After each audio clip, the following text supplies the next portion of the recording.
Welcome to Days of Roar, a Detroit Tigers podcast. I'm Mark Gorash. I'm here with my partner, beat writer at the Free Press, Evan Petzold, and we're here to discuss the week in review and the week going forward of your Detroit Tigers. How you doing, Ev?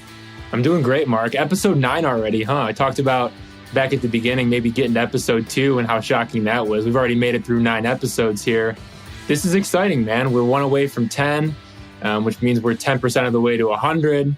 I've really been enjoying this so far, man. I hope you are too, and I hope our listeners are as well, because this has been an absolute blast for me so far, despite how poorly the Tigers are playing. I look forward to discussing baseball with you almost every day and doing this every week. And I just want to say that I was super happy when we hit episode 2, which meant that on episode 1, they were happy enough that they didn't fire me after episode 1. So the fact I made it to episode 2, everything going forward is sort of like gravy for me. I do want to say that I was debating changing my name to Zach Gorash from Mark Gorash, because I just want to be as good as the two Zacks, Zach McKinstry, Zack Short. I thought maybe it would raise my game if we changed my name to Zach Gorash. Hey, I don't think that's a bad idea, because if I could change my name to Zach Petzold, I would, because I think that might help my golf game. Zack Short, just for everybody out there to know, he's like better than a scratch golfer. He's about as good as it gets. And then obviously, from the other Zach, right, Zach McKinstry, we're both Central guys, so there's a little bit of that going on. Two dudes from CMU. But yeah, I mean, Mark, what's going on with the Zacks in Detroit right now? Zack Short obviously helping out, doing his part in the doubleheader the other day.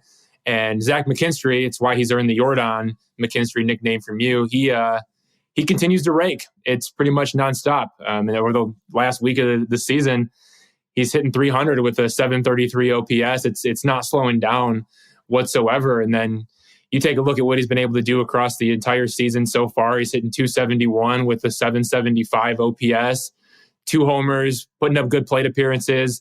He's moved up to the leadoff spot. If I would have told you, Mark, opening day, that Zach McKinstry around game, 20 to 25 would be the leadoff hitter for the Detroit Tigers, I think you would have called me crazy. But here he is. I think I would have started taking medicine.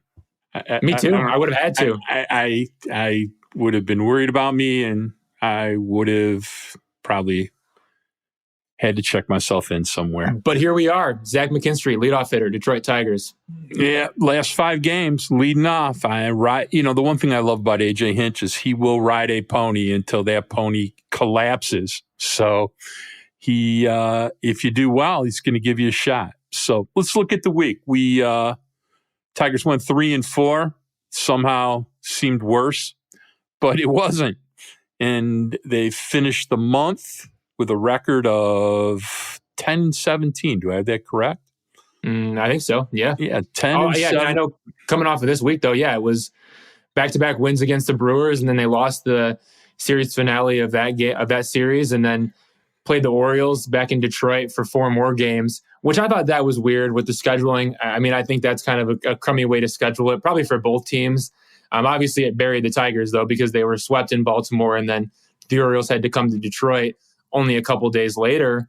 And I mean, that's like 7 games in 10 days, Mark. And the Orioles obviously winning 3 of 4 against the Tigers in Detroit. But you know who wasn't upset about that?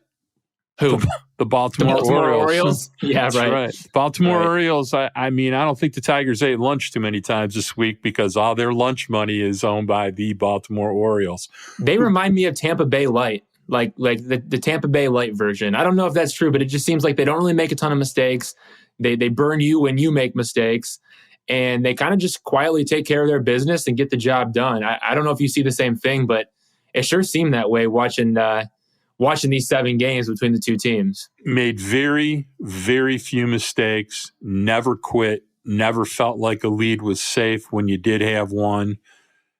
You don't think they have very good starting pitching, but it's good enough. It's 14th in baseball.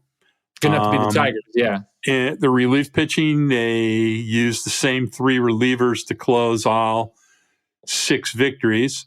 And one of those guys is off, two of those guys are off a scrap heap. The other one couldn't throw a strike for about 5 years and now throws 100. And if you recall, he walked the bases loaded and then is simultaneously struck out the side one night in the ninth inning.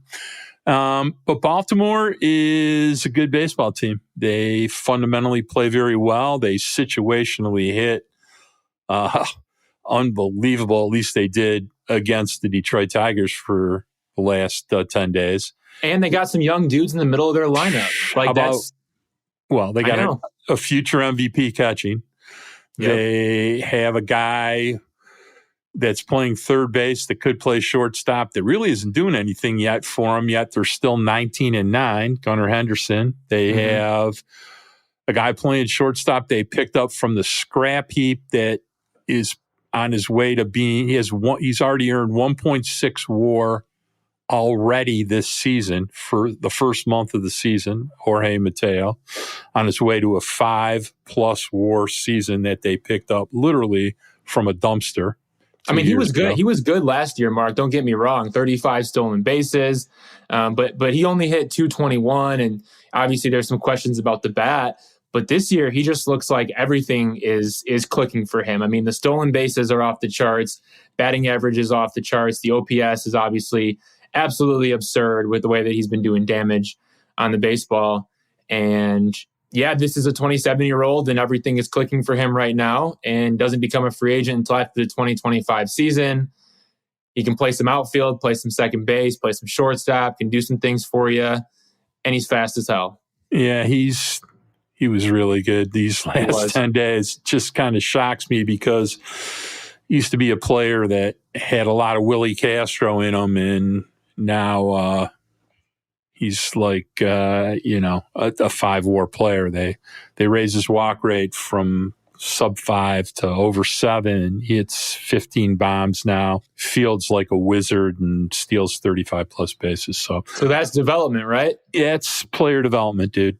That's what it's all about. And they also have Gunnar Henderson, who could, it's an all-star caliber talent. They got 2 other shortstops in the minor leagues that are really good. I was just going to say, Tigers fans should not go look at their top prospects list because they're going to cry. Yeah.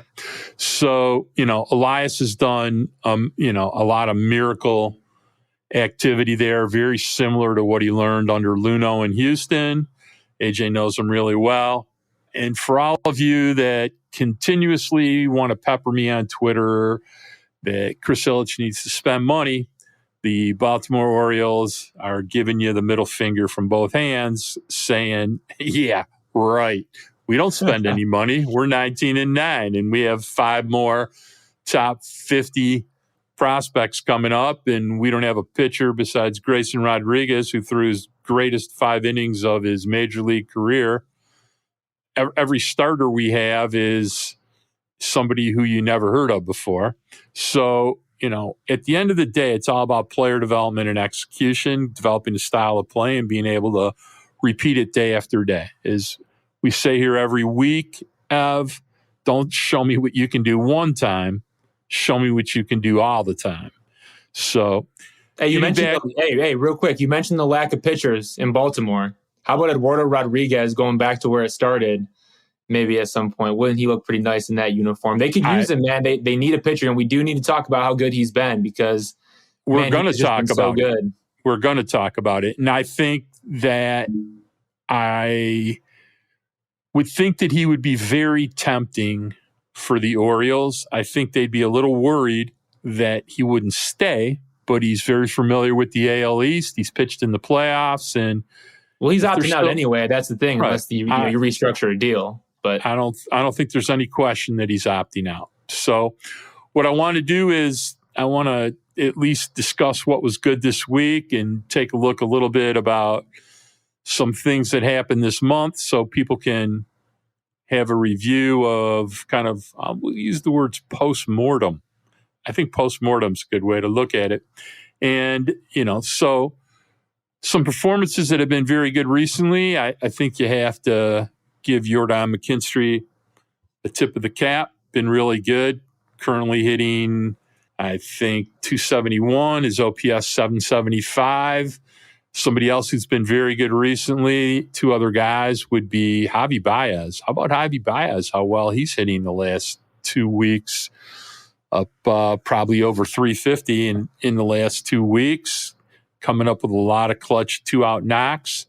And for all I criticize him all the time, and will continue to do so, Matt Vierling has also been very good for the month, hitting 284, has a 736 OPS, had some decent knocks yesterday, actually pulled a gap shot to left center off a fastball. I almost fell right off my couch when that happened because I've been waiting for a whole month to see him do that. Yeah, kind of like when Riley hit the ball in the air to the pull side that one time in that game one of the doubleheader. Had some very good swings yesterday, not too many good ones today, although he does figure out somehow how to roll one through somewhere, usually once a day. Yep. Really what's impressive about Vierling is he is just been super excellent in right field, although he did have a chance to throw somebody out today. Throw carried up the line a little bit. If it had been a better throw, he would have thrown the guy out at the plate late. But, those three guys have been probably the hottest three hitters of the last week or few weeks. Jakey Rogers seems to get his really good swings in with 2 outs and runners in scoring position. He hit another jack today, and makes it look so easy too. He really unloaded on that one today, and he pimped it a little bit. And if I hit one like that, I'd pimp it a little bit too. But the other thing is the team just plays so much better with him catching. But at the end of the day, they're still 10-17. It's about a 60 win pace. Starting pitching has been sort of getting spottier as we are carrying on through the weeks. Spencer Turnbull is really struggling to, give them quality, 12. He's only getting 12 outs on most days. He has gotten 15. His earned run average is up to 687. Matthew Boyd is, for what a wonderful human being he is, he's still Matthew Boyd. So, I have said a few disparaging things. I've called him KK home run. And yesterday when McKenna took him deep, he had pitched pretty well to start the game, gave up a 4 spot, came back, threw 2 and change good innings. They really needed him to hold the game in. And what happened? 2-run blast. AJ Hinch liked that matchup too, though. He had Jose Cisnero warming, and the situation was if you bring Cisnero in, then they're going to bring Cedric Mullins off the bench, and that wasn't a matchup that he liked. So he figured, all right, let's let Boyd try to go and get McKenna. Even though Boyd's pushing 100 pitches there, he ends up throwing 102 in his outing, and it ends on a really sour note. But that is kind of vintage Matt Boyd, though, isn't it? Like, you mentioned it, the strikeout, home run. We've seen that, several times in his start, especially that one in Milwaukee where he had 2 innings that were just like that. It was strikeout, home run to straightaway center field, and then end it with a strikeout. And that happened twice in Milwaukee. And then obviously just the way that it ended against the Orioles. Yeah, that was frustrating to see. That's not what you want to see from Matt Boyd, especially as he's pushing 100 pitches and trying to finish the job. I understand the reasoning and I understand the rationale for leaving him in. Although, of course, fans on Twitter, they weren't really happy with it. They wanted, AJ to go to Cisnero. But again, I don't really know how great I feel about Cisnero facing Cedric Mullins, because obviously Hyde's just going to go to his bench there. And Cedric Mullins, we know what he can do. And we also know how Jose Cisnero has struggled against some left-handed hitters. So it's really kind of 2 negatives, and you try to take the best possible outcome. And I think AJ did that in that scenario, but you can only help yourself so much, and that's kind of something Matt Boyd has done quite a bit in his Tigers career, giving up home runs. Personally, listening to AJ today and a little yesterday, I think he's a little frustrated with a few things, doesn't know exactly who he can depend on. And, the last time through the rotation went through real well. Eduardo, and we can talk about Eduardo, again, just Cy Young caliber. Just a masterclass in how to attack hitters, throw strikes, have quick innings, and it's been really a joy to watch him. So take a guess at his ERA over his last 4 starts. Over his last 4 starts? Last 4 starts. Since I'm not looking it up, I'm going to say wait, let me take a guess. I'm going to say his ERA over the last 4 starts is 0.48. 0.68. It's pretty damn close. Yeah, but look, Mark, but look, 4 starts, 26 and 2/3 innings, 3 walks, 24 strikeouts, a 0.68 ERA, 178 opponent batting average. The dude has been absolutely dealing and carrying the load. What sucks is that in those 4 starts, the Tigers have only won 2 of those games. And one of the games that they did win, they won 1-0. And, the games that they lost by 1 run. So he's been doing everything that he needs to do. He's been doing his job. He's setting the example for the rotation. He's somebody that, I know we've talked about this too, that you would love Matthew Boyd to take a peek at and, try to replicate just as best as possible. Now, a lot of that comes from just pounding the zone and not being afraid, right? Because you nibble and you're going to end up getting screwed. That's the thing that stands out to me is the 3 walks. And 2 of those walks were in his last start here in his most recent matchup against the Orioles. Coming into that start, only 1 walk in that stretch. So he's been throwing strikes, filling up the zone. It's a perfect example of what happens when you have conviction in your stuff. You trust it and you sequence well, and you trust your catcher and you go with what you got, and you just kind of go to work, get it done. That's how Eduardo is. It's a beautiful thing to watch. Okay. At this point in time, obviously it'll be interesting to see. We got a long way to go, but by far the best player of the month for the Tigers, not even close. Easily. Not even close. As far as what hitter would qualify for player of the month, I hesitate to give out an award, and I don't think anybody's done enough to deserve an award from a hitting standpoint. Heck. How about Zach McKinstry? Look, he's gotten a couple hat tips from me now. He's gotten an apology from you now. Yeah, I think that if I was going to give it, I'd have to give it to Vierling before I gave it to McKinstry, to be honest with you. He's had more at bats, and I actually weirdly think Jakey Rogers would be in that mix a little bit too. But, actually, Nick Maton leads the team in both homers and RBIs. At the same time, he had a couple knocks the last few days. His average is up to 172. So there's some issues there, and I think some growing pains were to be expected. But holy smokes, you're getting up over 90 at-bats now, and hitting 172 is pretty difficult to stomach, especially when you're hitting 4 or 5 all the time.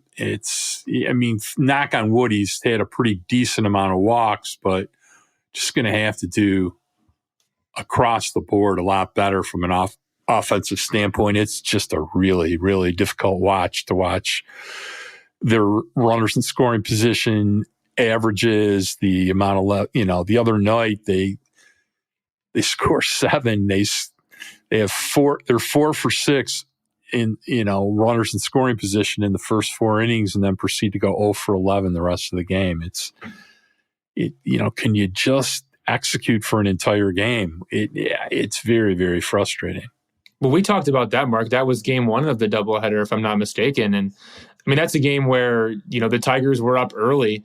They took a 3-0 lead in the first inning.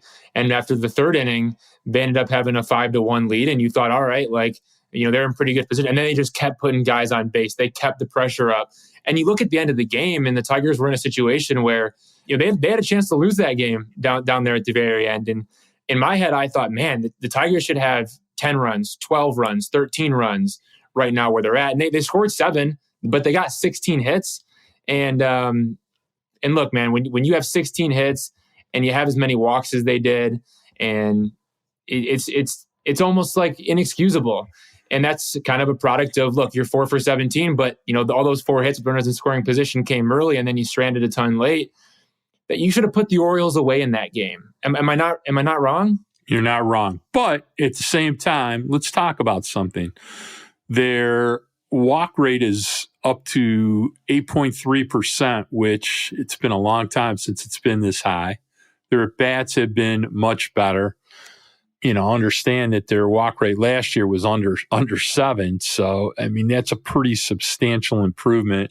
I'd have to look up what their average pitch per plate appearance is, but it's also got to be a monstrous improvement over last year. So what they have done is improve the quality of their at-bats, but what they have not done is get the payoff for those at-bats. So, I'm not really sure when or if that's going to happen, but I think I tweeted yesterday, it's been quite some time since I've seen a team miss so many 92, 93 mile an hour fastballs middle. It's at some point in time, you got to start, squaring a few of those up. I mean, Akil Baddoo is now, 90 at-bats into a season. He has 0 barrels. He's got 5 barrels in his last 270 at-bats. I mean, these are the performance metrics of guys that do not belong in the major leagues. I'll be very blunt about it. Here's something interesting, Mark. I actually had to go pull up an old article that I wrote from this past, off season, and it was looking at since 2018, which is the first full season of Al Avila's rebuild. We haven't said his name much in this podcast at all, but no, going back to 2018, from 2018 to 2022, the Tigers ranked 30th in walk rate at 7.1%, 30th in strikeout rate at 24.7%, and 30th in chase rate at 35.3%. They also ranked 29th in isolated power at 0.141. So that kind of gives you an idea of, what it was like for, what was that, 5 seasons of terrible baseball compared to kind of, some of the better product in the field that we're seeing. Now, look, they aren't doing damage with runners in scoring position. They aren't even, hitting their singles when they need to with runners in scoring position. That's not happening enough. They're stranding too many runners. I get it. But I do think overall the at-bats are better. I mean, I just read you off those numbers, and that's a long stretch of really, really bad baseball. And the walk rate has been up. The strikeout rate has been a little bit better. They're not chasing as much. You have a guy like Javi Baez who's cutting down on some of the strikeouts, which has been pretty impressive. Ever since he got benched back in Toronto, he's looked more focused and locked in. I still think there's some power problems on this team, but at the same time, just the general quality of the plate appearance, aren't you more encouraged by what you're seeing than you were for the last 5 years? Yes. And that's what matters, I think. I think that matters a lot more than maybe people are giving the Tigers credit for. And I understand you're frustrated because you want to see more wins. You want to see a team that can be competitive. You want to see a team that's going to be able to, maybe take 3 of 4 against the Orioles as opposed to losing 3 of 4. But I think it goes back to the quality of the plate appearances. And I think that's a testament to some of what Scott Harris has been able to accomplish so far. So I think you kind of got to tip the cap to that a little bit while still understanding that the product in the field does need to be better and it does need to improve. I think 2 things can be true. All right. So we're going to take a break. I got a couple things I want to talk to you about on the other side. We'll be back in a minute.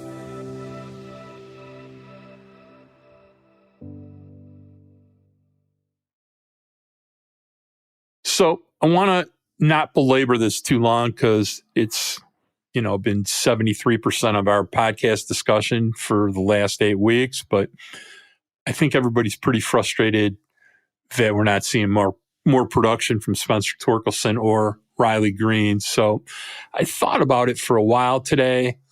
I decided to try to bring up a couple of comparables, we'll call them, because I think people need to understand, including myself, how difficult it is to hit in the major leagues and sometimes how long it takes before you can start showing consistent improvement. I thought Riley's swings yesterday showed some progress about what some of the problems are. And you wrote a long article this week about his inordinate, repetitive problem of pounding everything to the pull side into the ground, where almost 80% of the time when he pulls the ball, it goes into the ground. But I want to give you a comp for Riley Green, and then we'll touch on one for Spencer Torkelson, and then we'll move on to happier things like Tarik Skubal throwing a bullpen.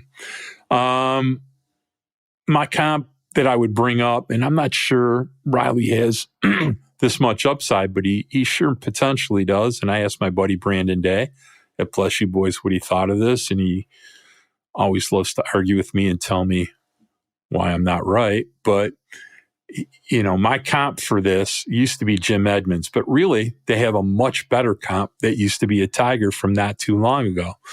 And that is probably Curtis Granderson.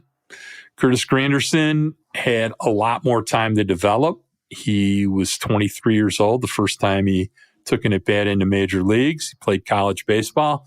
just had a lot more time to mature and understand what he did and how he hit. But he walked a decent amount. He for sure had extra base power. Brandon told me how much faster Curtis Granderson was than Riley Green, and I took a look, and Riley Green's in the 88th percentile for speed this year so far on Savant, so we could argue that. But the bottom line was Curtis Granderson got his first appreciable at-bats as a 24-year-old in 2005, and he hit 272, 314, 494, had a 113 WRC plus. His first full season was at 25 years old, which would be 4 years from now for Riley Green, who is 21 years old. In that year, Curtis Granderson had a 9.7% walk rate, hit 19 dongs at 25, hit 260, 335, 438, and a 99 WRC plus. He was a 4-WAR player. Now he was 25. So they both played center field, both pretty quick, both had some power, both like to walk. You think Riley Green will be a 4-WAR player by the time he's 25 years old? I think it's an interesting topic. I think it's an interesting point. And I do think it's a fascinating comp. The only thing that I would say is just from a pure expectation standpoint, Curtis Granderson, obviously a prospect that people knew about when the Tigers drafted him, someone that was a big deal coming up, of course, but Riley Green was the number 5 overall pick, right? And I think that's something that Tigers fans are maybe a little bit more frustrated about. Curtis Granderson was drafted in the 3rd round. Riley Green's the number 5 overall pick. And people are wondering, I think this goes for both Torkelson and Green, where's our Julio Rodríguez? Where's our Adley Rutschman? By the way, I think that's a fair question. I looked that up. When you're seeing, I looked that up today. Julio Rodríguez is currently hitting 230. So my point is, and I say this a lot, hitting in the major leagues is really difficult. Really, really difficult. Especially now where starters only throw 5 innings, relievers get 12 outs, and you're just seeing a parade of high-end stuff for the last 12 outs. And we're going to have a segment called Last 12 Outs. But look, I'm not trying to say that you're wrong about Julio Rodríguez, but look, the guy was the AL Rookie of the Year last year. He had 28 home runs, and maybe he's off to a slow start this year and still has 5 home runs. Look, the guy still has 5 homers with a handful of doubles, and he's chipped in a triple as well. And I get it. I get your point that he's off to a slow start, but this is also the guy who was Rookie of the Year, got MVP votes, and was an All-Star last year. And neither Spencer Torkelson or Riley Green have any type of anything to lean back on in that sense. Like they haven't really done anything yet. If you really think about it, they haven't done anything yet. Whereas Julio Rodríguez, I can look past him, getting off to a rough start this season, and it's been 27 games, it's been 100 at bats. Okay, that's fine. But for Spencer Torkelson and Riley Green, I'm looking at it like, okay, this is like 500 plus ABs, and it's kind of been what Julio Rodríguez is doing so far this year, only worse. So I understand. I understand. No, I understand the comp to Granderson. Let me bring up another one. Ready? Flagerauer Jr. Okay. First season, 15 homers, 69 runs batted in, hit 272, 339, 433, 106 WRC plus, walked 8.9% of the time. He was 20 years old, like Riley Green. Second year was the pandemic year. You like Riley Green over that? No, but what I'm saying to you is... You're saying you like his chances? No, I am saying even the best of young hitters often take 700 or 800 plate appearances before they start pounding the baseball. Vlad Jr. hit 15 home runs in his first year as a 20-year-old. Yeah, he had a 772 OPS. Like, look, I get what you're saying. I understand the point. It does take time. I agree completely. You never know when a guy is going to burst out. But at the same time, I think if the Tigers would be getting, 20-year-old Vlad Jr. production from either Riley Green or Spencer Torkelson this year, I think you'd be pretty darn delighted. I mean, that's a 272 batting average, 15 home runs in 123 games.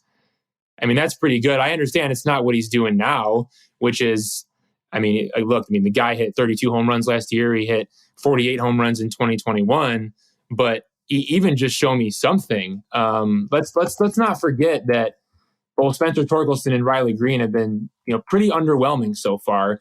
I mean, for Torkelson, it's 10 home runs and 455 at bats and 500. Come on, man. That's kind of concerning. Riley Green, 7 home runs in some 478 or 480 at bats. And that's not counting plate appearances, which is the walks as well. But I mean, you're taking 15 home runs from either of those guys if you can get it. Tigers haven't even been able to get that. That's kind of concerning to me. And I understand the comp to Granderson, but Granderson's a 3-time All-Star, great player across the board. If that's what Riley Green becomes, that's a great career. But that's not an elite career. That's not what you think his ceiling could be. And we both know what his ceiling could be. Same with Torkelson. The comparison to a Nick Castellanos might be out there, but Nick Castellanos is a 1-time All-Star. You expect more than that out of Spencer Torkelson if you draft him number 1 overall. So I think from an expectation standpoint, it's hard to make those comps. But again, from what we've seen, that might be the comp. I think that Castellanos is a great comp for Spencer Torkelson as a hitter, although Torque will walk more. At the same time, in the last 4 seasons, Castellanos has had, he's having a great year, off to a great start this year. Yeah, he is. It was not good last year. The year before, he basically played in a field the size of Williamsport, but, had like a high 130, I think almost a 140 WRC plus. And the year before that, when he was traded, he absolutely crushed it for the Cubs. He was having a decent year for the Tigers and then absolutely was insanely great for the Cubs. My point being 16 homers in some 50 games he popped off.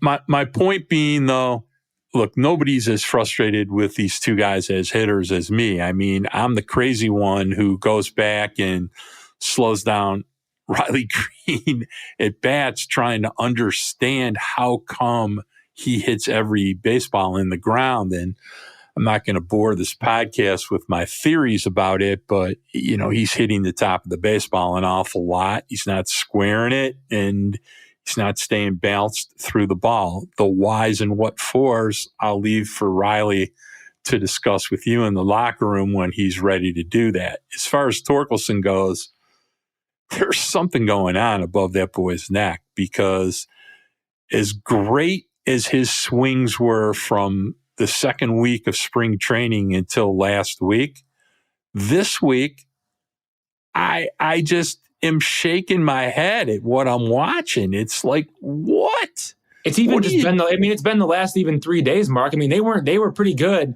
in Milwaukee. He had a game where I think he had 5 balls in play that were over 100 miles an hour, or at least 4 of them were, or something like that. And only 2 of them ended up going for hits. They were both singles. He's hitting the ball hard. He looks like he's squaring things up. He's laying off those pitches that are down and away. He's waiting for his pitch inside. He's getting his pitch and he's hammering it. They're just not falling in.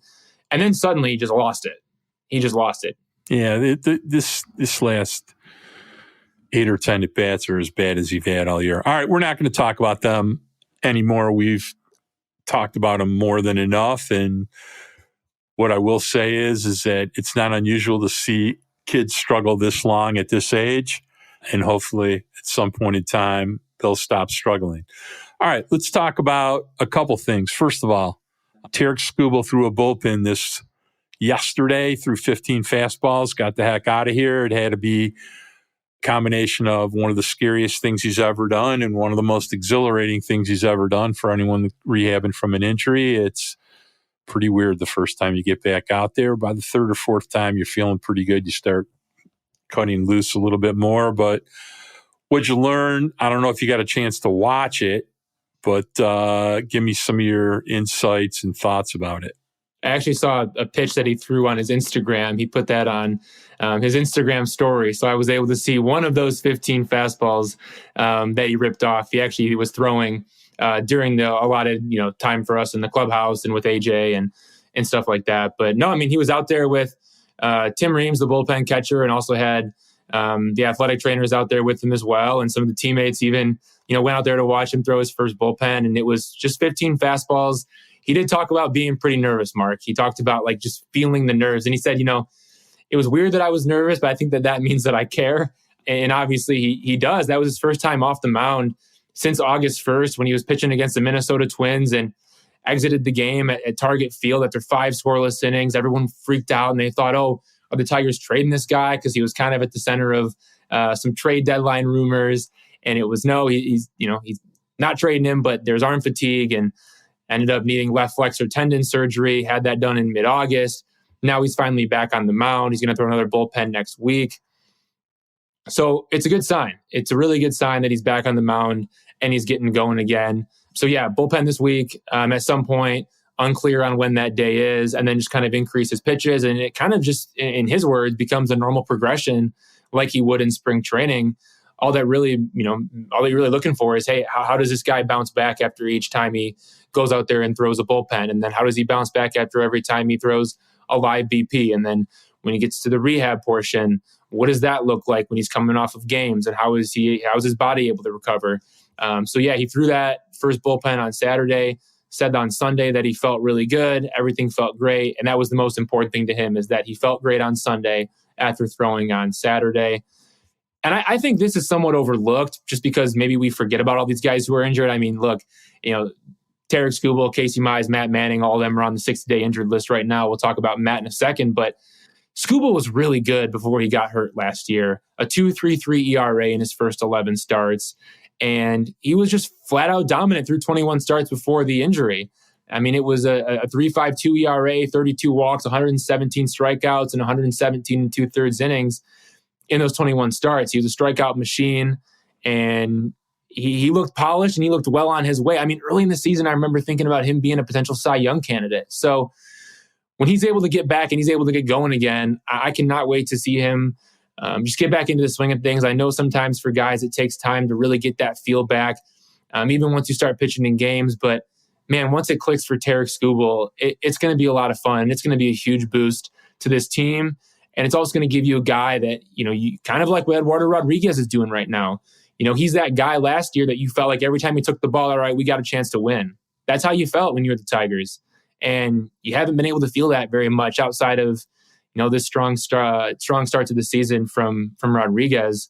But Skubal definitely provides that. It's good to see him back, Mark. Did they give you any timetable specifically, or did Tarik discuss how often he's going to throw bullpens, or did they really not get into the nuts and bolts of what that kind of scheduling is? It was funny. Now, AJ Hinch hasn't said anything about that. He basically just defers to the injury report, which doesn't really say a whole lot. It's just a lot of guys progressing. Tarik was actually asked about it, and he kind of looked around and maybe tried to find a couple PR people to lock eyes with them, and then uttered some type of sentence that went along the lines of like, I don't know if they want me telling you that right now. I would love to tell you, but you might have to ask AJ because I don't think they want me to tell you. And yeah, AJ didn't have anything to say. Look, I think if I had to guess, because that's all they're leaving it, all that they're doing is they're making us guess at it, right, at this point, which is kind of frustrating because I don't really understand by not telling the media, not telling your fans, how often Tarik Skubal is going to be throwing or what the progression looks like. I don't really know if there's any competitive advantage there. When the player says that he would like to tell us, but he's afraid that he can't because he's going to get in trouble for saying too much, that kind of leaves me scratching my head. But look, the Tigers can't activate him from the injured list until the end of May. So I kind of see that as maybe a potential target for his first rehab start. Maybe end of May, maybe early June. I would be surprised if it's that early, to be honest with you. As the father of somebody who pitched a pretty long time and had their fair share of arm issues. So should we be thinking more like mid-June for a first rehab part? I'll try to give you at least my guesstimate. And, to be really blunt about it, I'm sure in the next 10 days we'll both get a lot more specific information. Tarik will tell somebody, or it'll come to light. But I would expect if he's going to start throwing kind of like how you build up starting in January to be able to go to spring training. And then, there's a huge progression. So, anywhere between 3 and 5 days right now, he's going to throw a bullpen. So he threw one today. I would expect he'll throw the next one Thursday. Maybe he threw a Saturday. So maybe through Saturday. So maybe Wednesday he'll throw another one. And then maybe next Sunday he'll throw another one. And as the intensity level and the health level maintains itself, they'll start, it's going to be 15 pitches the first time. It'll be 20 pitches the second time. It'll be 30 pitches the third time. And you're going to keep ramping up. And it's going to be on this 3 to 4 to 5 day interval. And then when he gets to 40 or 50 pitches, maybe when he gets to 40 pitches, they'll say, all right, spin 5.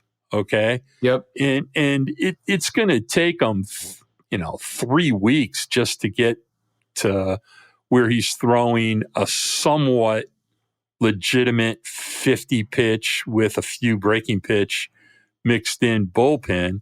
At that point in time, maybe after that, they go, all right, we're going to let you throw a live BP to some hitters.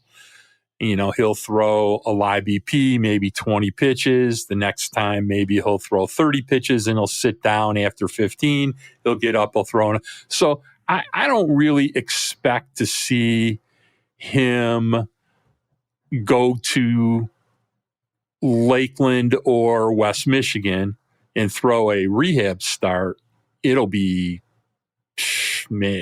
June, middle of June. Maybe then. There's no rush. They're going to be... Well, that's true. There really isn't a rush in terms of getting him back. Right. They're going to be, 25 and 45 or something like that. I mean, there's no reason to rush him. So, I don't really see him starting a baseball game when I really think about it until maybe after the All-Star break. I think he'll start in the minor leagues. He'll start, right, for sure. But he's going to get 3 starts at least, in 3 or 4 starts in the minor leagues at least. I would assume 1 in Lakeland and at least 2 in maybe Toledo. Maybe he's two in A-ball, maybe 1 in Erie. Yeah. Maybe another. I don't know about Erie. I think they would just jump him straight to Toledo. But my point is, it's very possible that you do not see him start until right after the All-Star break. So that would be my guess. I mean, I was a little more aggressive in thought initially, but at this point in time, really, what's the upside in rushing the guy? Right. It's not like you're competing for something and you need him back and you need him to fill a rotation spot. And even then, what's the point? I mean, this is an arm that you're relying on for the future. This is somebody that you're going to need if you want to compete and if you want to be competitive and you want to make that push at some point. You're going to need this guy. So what's the point of rushing him back? And none. All hell breaks loose then, right? You just why even take that route if you can avoid it? I get what you're saying. I kind of just pinpointed end of May because it made sense to me just based on kind of a quick thought of the progression. But then you kind of mentioned again that you're going back and you're basically restarting like you're picking the ball up for the first time in January, right? And so when you put it that way, yeah, to knock all that out in a month and get back into games in maybe a rehab game in Lakeland, right, at the end of May, maybe that is a little quick, but it'd be nice if the Tigers just told us, right? Wouldn't that be nice? Yeah, I know they don't know, and so anything can go wrong, and you never know exactly when a guy is going to throw. All blah blah blah. I get it, but still, to have a general idea would be somewhat nice. It goes along the lines of what I said last week, which I'll repeat, which is, look, we're 30 games into it. We've been through spring training, and how many times has the general manager sat down with the beat writers and just shot the shit and tried to give you an idea of what he's thinking, where he's going, what he's doing, how he's feeling? There's a lot of secrets, Mark. It's how it feels. It's baseball. It's not war games. And especially somebody new to town and, the baseball team is not really better. It's different players, but it's not better. No, I mean, it feels pretty corporate. It feels corporate and businesslike and all that kind of stuff, which I guess if that's the way that you want to run it, that's the way that you want to run it. But it feels nervous. That's what it feels.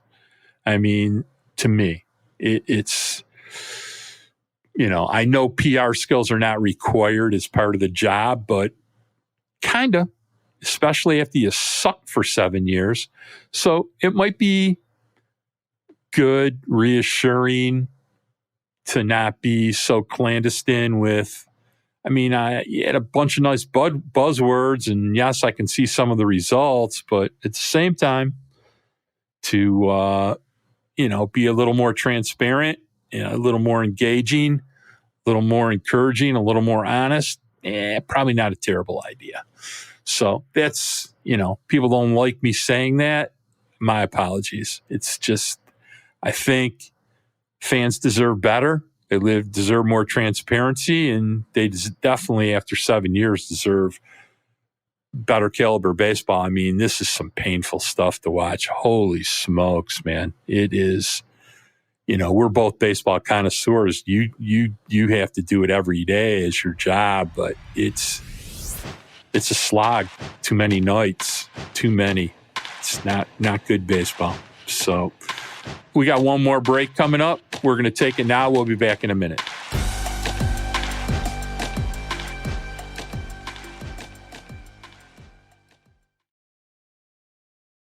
All right, we're back.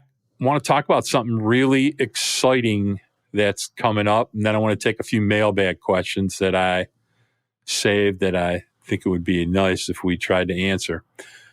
This week, Evan Petzold from the press box is going to get to do something that's really going to be fun, because two Hall of Fame pitchers who both were stars at Comerica Park are going to come back and throw. I think you got Max Scherzer's going to throw on Tuesday, and Justin Verlander's going to throw on Thursday.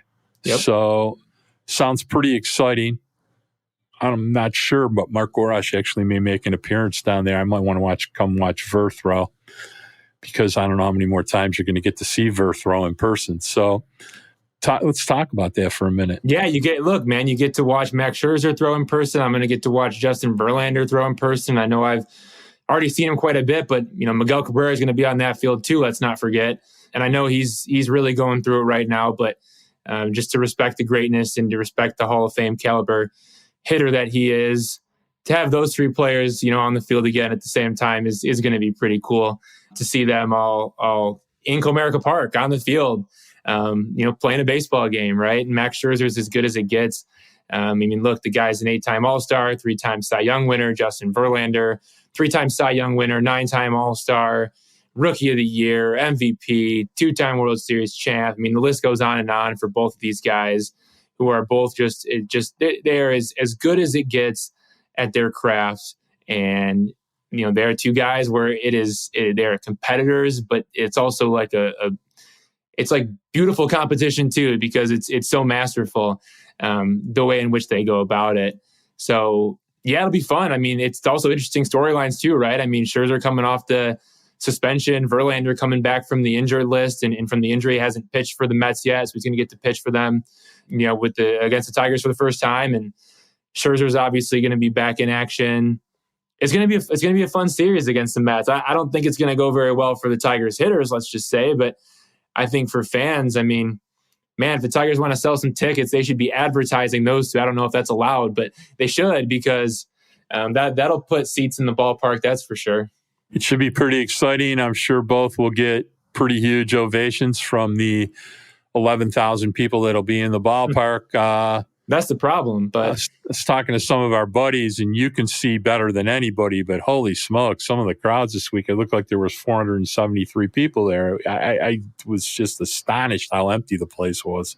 That's what sucks, though. You want to get butts in the seats for, Scherzer and Verlander and Cabrera, obviously. I know he's, more of a mainstay there, right? And he's not going anywhere right now, at least. But yeah, for these two guys coming into town, it'll be interesting to see how many fans out there and how many, people in the area and in Michigan are kind of paying attention to this and seeing, oh, I got a chance to go watch Max Scherzer pitch. I remember what the good days were like. I'm going to go watch JV pitch. I remember those days. Those days were pretty fun. And, it brings back some old memories for me. I know for sure. And I bet it does for you as well. Hasn't been like that in a long time. Long time, man. Not for a long, long time. All right, let's take a couple mailbag questions. First one is from Ghost of Steve Bilko. What's up, Steve? He's asking, what do Boyd or Lorenzen have to do to have some trade line value? So my answer would be pitch a hell of a lot better than they're pitching right now, okay?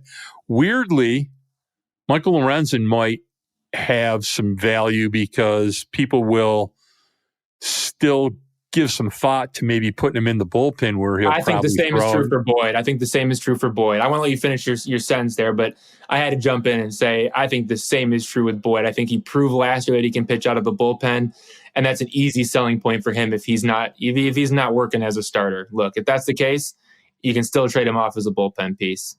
I would say what you should be prepared for is getting a Dawel Lugo caliber prospect in return for him. So not real excited at what the trade return quality is. So, but you'll get something. Yeah, we'll see. If they keep throwing like they're throwing now, I don't think you're going to get much of anything. Okay. Next question is from Scott Daniel. Kind of wanted to know when we might expect to see Tarik Skubal. I think I just covered that a minute ago, which is, my guess is I'd be pretty happy if his first start was right after the All-Star break. I expect to see him in the minor leagues sometime in June. And the question will be, what's his stuff going to look like? That'll be also something very interesting to see. And will it still be 97-mile-an-hour fastballs and a devastating, breaking ball to go with it? That's something we're going to have to keep an eye on. All right. Aaron Emerson asked something regarding Wilmer Flores. Any idea why he's struggling so much at Erie, although he did throw much better last time? My answer to that is Wilmer Flores' velocity is down a good 2 miles an hour at least, and his breaking ball has not been nearly as sharp, and his command has also not been great. So I think that's a question for the player development staff, something maybe Evan Petzold could ask Ryan Garco. Well, and I also put our minor league detective, Colombo, Rogelio Castillo, on that job to see if we can't get some feedback from a few people about what exactly is going on, with Wilmer Flores and why he's struggled early this season. So one of the top pitching prospects for the Tigers. Next question I have is from a buddy, Darren Weiss, famous Hollywood actor Darren Weiss, who is from Bloomfield Township, Michigan. He wanted to know, will Miggy hit a bomb before he calls it quits? And I'm going to defer. I'm going to let Evan Petzold answer that question. Absolutely not. I think it's a no-brainer. The answer to that question is no. I mean, look, who knows, I guess. He did have a pretty nice hit in Milwaukee where he hit the ball 383 feet. It was 107.9 off the bat. And it was a pitch that, banged off the wall, and he ended up with a single. So, yeah, I know. It was pretty funny. But look, I enjoyed it. But that was his best hit so far all season. And other than that, he hasn't had anything to the warning track, really. It sure seems that way. I don't think so. I don't think it happens. The expected numbers are way down. Barrels are down. Average exit velocity is down. Maybe there's enough in there for one, but I'm going to bet on no. I think that we asked that question, I think, at the beginning of the year, and I can get back to listeners. But we did that as part of like a free press, preview type predictions. that we did. And I think I projected 1 home run for Miguel. So maybe I need to stick with that, and I need to stick with the 1 home run. I think that might be only fair. So we'll go 1, and I don't know when it's going to happen. I don't know how it's going to happen, but it's going to be Oppo. Mark Gorash is going 2. I think he's hitting 2. So I also think that he's got a disabled list trip coming up here to buy some time. It's bad. It's bad. His ground ball rate is 64%. I tweeted that the other day. It's not good. All right, let's try to get a couple more. Noted Tiger baseball historian on Twitter, Iffy the Dopester, asking when will the Tigers stop sucking the life out of their fan base?